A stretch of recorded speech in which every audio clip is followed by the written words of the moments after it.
Good afternoon, brothers and sisters, boys and girls. It is 1:37 p.m. Central Standard Time, right here in Tulsa, Oklahoma area on December 12th, 12/12 of 21. Yippee-ki-yay. So, this is what we got going on. We've got some plasma coming up to us. Here, come here, you. This is right about where we're at currently, which isn't too bad. We're actually on the downswing. But it looks like we're going to be getting up to about 22 to 23 centimeters cubed on the 14th at 2:03 UTC time. That is universal time. And then we got another little bump up here on the 17th, 6 a.m. UTC time. Very interesting. And this one here, this is the one that I'm not sure about. Right here at the end, it might still be going up. It depends on how much plasma is actually there. These are the effects of the ribbons. Remember, I showed you guys the other day in the previous video of a couple of ribbons that kind of came off and flung our direction. So this is the effects of them. I mean it's significant. Anything over 10 centimeters cubed is kind of important, but it's not super bad. I mean we've had 45 and 50. So this is all from plasma. This is radiation from the sun, from coronal mass ejections. What does that do? What does radiation do to the body? Something everybody should definitely want to go and take a peek at. And here we are at windy.com, and we are looking at our, right over here, pm2.5. As we can see, most of the United States is looking pretty good. It's actually looking like the northern states over here, I guess the Midwest, if you will, is getting a little bit of, getting some readings for pm2.510. That's actually, yeah, that's not good. That's like right at the level of danger, Will Robinson danger. So that's not good. Of course, Canada, don't know what's going on up in here in Alberta and British Columbia. You guys might want to take a peek, check your neighborhoods, find out what's going on over in these areas. And then, of course, the western coast of California. We've also got a whole lot going on over here in Africa. That's not good either. We're looking at 45. Yeah, 45 meters cubed of pm2.5. Looks like that's actually in the low spot. We can probably get a little bit higher, 70. Not that you want it to go higher, you really don't. But there you go. Of course, the northern India, that's never good. So, yeah, that's not good, folks. Try to stay indoors. If you've got some respirators for breathing masks, that might help you. Although I don't know if that's gonna, if even a respirator is gonna help with pm2.5 because it's very small, very fine. Then we're gonna come over here to nitrous dioxide levels and let's see what we got going on here. Whoa, how you doing? This ain't good. So everybody should come over here and take a peek at it and see what your areas are. My gosh, I could literally spend all day here trying to find out what's going on here. I'm in the United States, right over here in Western California. Boop. Well, that's really not going to be very good because you have to get in tighter with it. But yeah, it's not good. Looking at 80, so that's up here. Not good at all. Right over here in England, 7.93. Well, it's not bad at all. 13, 16, okay, 20 over here closer to London. Yeah, that's definitely in the high range. Eastern England, you guys are doing all right. It's still kind of low. There we go. 3.8 on the west coast, much higher on the east coast. I'm not even going to get in over here. What's over here? CERN is right over here. CERN is actually right about there. Yep, right about there. That's where CERN's at. So yeah, my goodness, that is some dark red there. Oh my gosh, people should look into what pm2.5 is and what nitrous dioxide is. It's not good stuff. But anyway, stay safe, folks. Solar weather seems to look pretty decent. We can go give it a little quick see. I mean, this is pretty much all that we had, was just a little bit of plasma over here from European Space Agency. But let me take another little look for you for forecast. And here we are at Space Weather Prediction Center, swpc.noaa.gov. And here we're taking a quick little sneaky peek at the sun, seeing what's going on with it. And there's really not a whole lot. I even checked to see if we had any filaments leave off of it to kind of head our way. Not so much. We do have some solar winds that are going to be coming our way from the coronal holes that we've got here, aka plasma, aka radiation. Not a crap ton though. They're somewhat smaller holes, and it's not going to be a very long-term event either, which is also good. And of course we've got Lasco C3. Whoa. Did you see all those board cubes? Wow, that was crazy, wasn't it? You see them all? Woo! There's a whole bunch of them going brrrt. Kind of locked the screen up there for a second, didn't it? But so far we're not really seeing anything coming off of the sun. We did, however, happen to have a B flare, a high B flare, but nothing that major at all. Nothing to worry about. KP index is nice and low. Our threshold is nice and low too. Pretty steady on all fronts. But something to keep in front, like I was mentioning before.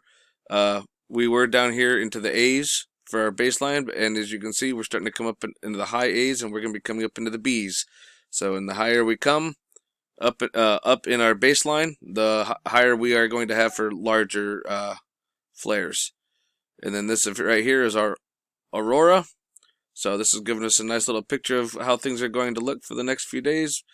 You're going to have to be really, really far north in order to get any kind of decent aurora. So our forecast outlook actually looks pretty decent and calm, folks. And here we are over here at Event Map. Didn't see anything else going on space weather-wise. And yeah, you're going to want to hit pause and take this down for yourself. I do not drop links in the description box because that's how algorithms can find you.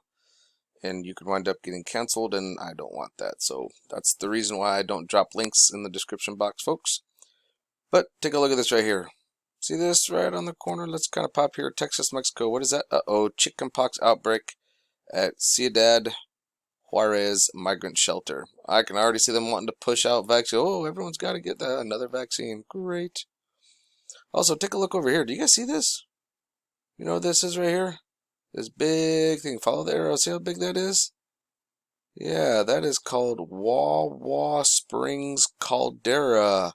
It is the largest volcano in North America. Do you see how large it is? Yes. See this crack? Do you see this? Yes, that's correct. There's volcanoes all over here. Just kind of FYI, I'd be more worried about this than I would be about this. Do you follow what I'm saying? This right here, everybody's worried about. Oh no, Yellowstone, Yellowstone. Look how small that is compared to this. Come on. There's this, and then there's this. Really? Yellowstone ain't even connected. I wouldn't. Yeah, there's a lot of activity going on there, but I'd be more worried about this. This is going to be more dangerous. I mean, you guys know what scorched earth is, right? Yeah. All of this caused all of this. All of it. Scorched earth. Here's Yellowstone here. Might have caused a little bit of this and some of this. This did more damage. Sorry. I mean, this is all desert, right? Desert, desert, desert. Here's another long volcano caldera. This is actually one of the other. This is the second biggest volcano in North America. Is right here. It's the whole California Valley. That's right. Yellowstone's only number 3. How you doing? And over here in England, from our event map, we've got United Kingdom Blackpool Tower evacuated with firefighters at the scene. Wait a minute, dude. What? Let's take a look here. 125-year-old visitor attraction was the center of an alert on Sunday morning. Blackpool Tower has been evacuated after smoke was seen inside the building. Lancashire Fire and Rescue Service was called at around 10:20 a.m. this morning, December 12th, when an alarm went off inside the landmark. On arrival, crews basically locate 158 meters tall seafront attraction. Very interesting, and here it is right by the sea. Doesn't that almost look like the Eiffel Tower? That's interesting, isn't it? Yes, it is interesting. Interesting indeed. So something to bring to everyone's attention. We got Blackpool Tower, right? Let's take a look at that photo. I mean, triangle, we see that. See what that looks like? Almost like something's lit up. Kind of like,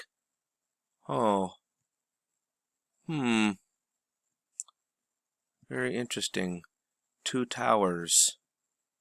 Look at this. The Twin Towers. Number 11. Janus, maybe? Here they are again. And again. And again. And again. And again.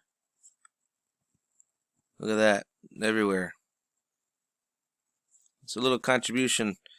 This is for you, Paul. You kind of got me going down a rabbit hole a little bit here. People are not subscribed to a good friend of mine, What the Flock TV. Yes, wonderful guy. Definitely a lot of information. This guy does a lot of time. I mean, he really does a lot of digging. I don't know how. I would love to. Actually, I wouldn't want to know how his brain works. It's a little scary. But I like the way he thinks, though. He really does a lot of digging. I mean, look at this. Twin Towers. 2 towers. Janus. 11. Janus being one of the oldest Greek gods, if I'm not mistaken. Or Roman gods, if you will. That, yeah. Of course, where does it all go back to? Janus, take off the J or the Y and the S. Anu. A-N-U, Anu, Anunnaki. Anu, the father of Enki and Enlil. Play on words. 11. The Gateway. Freemasons. The Pillars. So here we're looking at 2 towers, right? See how you got the windows here that are looking like that? Now let's look at this. Oh, doesn't that kind of look like the flooring here? Windows stacked up. Kind of does, doesn't it? Notice how there's 2 towers. The number 11, 1 and 1. 2 towers, 1 and 1. 1 and 1. Very interesting. One of the other things I noticed. See how it's a globe Earth? Globe for stars? This is something that we'll be getting back into later. Because, yeah, I'm still thinking that we're a globe. Because, yeah, a lot of it has to do with star alignment for when you're down in South America versus North America. And looking down, yeah, has a lot to do with it. Yippee-ki-yay. We're going to hit this up like a little bit of a wrecking ball. Here we go, another Freemason thing to look at here, folks. Look at this. Notice how this rock over here almost looks like it has a face, like eyes, nose, mouth. And you kind of come down here. I almost find it funny that you see friendship, truth. But look at here. You got people have known that, like, this is old school. Like, who wears that kind of stuff? Like Hebrews way back in the day. But look at this tree. See how this tree here has eyes, nose, and a mouth? That interesting? 2 towers, tree beard, eyes, nose, mouth. That's pretty nutty. You got the Catholics that have their little incense things that they swing around. Yeah, I'm not even going to get into this. They might pick up on my words there. We're going to get into the beehive here thing in a minute. Angels died December 14th, AD 1700. Interesting. Anybody see this symbol right here? Doesn't this almost look like 2 towers? Doesn't it? Kind of like 2 towers, or the Atari symbol from way back in the day. Kind of looks like it to me. Also almost looks kind of like Devil's Tower, doesn't it? Anybody know what Devil's Tower looks like? That's very interesting. They look pretty similar. So, and once again, look at what we got here. 2 globes. Now, let's do this right here. I might actually do a little ordeal here when we're talking about this little apron that the Freemason is wearing and the beehives and how it connects to Mormonism. Yeah, buddy. But for right now, you guys have a good night. Be safe. Love ya.